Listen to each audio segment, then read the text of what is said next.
Kashmir to ಕನ್ಯಾಕುಮಾರಿವರೆಗೂ ನೀವೆಲ್ಲಾ ದೇವಸ್ಥಾನಗಳು ನೋಡಿರ್ತೀರಿ, ಕೇಳಿರ್ತೀರಿ. ನಾನ್ ಹೇಳೋ ದೇವಸ್ಥಾನ ನಿಮ್ಮೂರ್ ಪಕ್ಕದಲ್ಲಿದ್ರು ನೋಡಿರಲ್ಲ, ಕೇಳಿರಲ್ಲ. ಆದ್ರೂ ಈ ರೇಂಜ್ ಇದೆಯಾ ಅಂತ ಒಂದ್ಸಾರಿನೂ ಅನ್ಸಿರಲ್ಲ.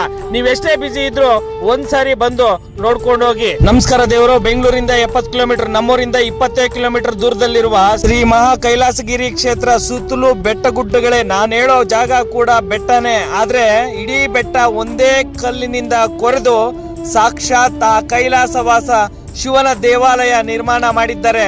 ಅದನ್ನ ವಿವರಣೆ ಮಾಡೋದಕ್ಕಿಂತ ಒಂದ್ಸಾರಿ ಫ್ರೀ ಮಾಡ್ಕೊಂಡು ನೀವೇ ನೋಡ್ಕೊಂಡ್ ಬನ್ನಿ ಎಷ್ಟು ಅದ್ಭುತವಾಗಿದೆ ಆ ಜಾಗ ಅಂತ ಹೇಳಿ.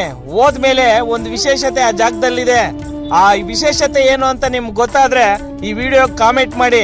4 ಜನಕ್ಕೆ ಈ ವಿಡಿಯೋನ ಶೇರ್ ಮಾಡೋದ್ ಮಾತ್ರ ಮರಿಬೇಡಿ. ಬರೀ ಒಂದು ಕಲ್ಲಲ್ಲಿ ಇಡೀ ದೇವಾಲಯವನ್ನ ನಿರ್ಮಾಣ ಮಾಡಿರೋ ದೇವಾಲಯ ಕರ್ನಾಟಕದಲ್ಲಿ ಒಂದೇ ಒಂದು, ಅದು ಶ್ರೀ ಮಹಾ ಕೈಲಾಸಗಿರಿ ಕ್ಷೇತ್ರ, ಚಿಂತಾಮಣಿ, ಚಿಕ್ಕಬಳ್ಳಾಪುರ ಜಿಲ್ಲೆ.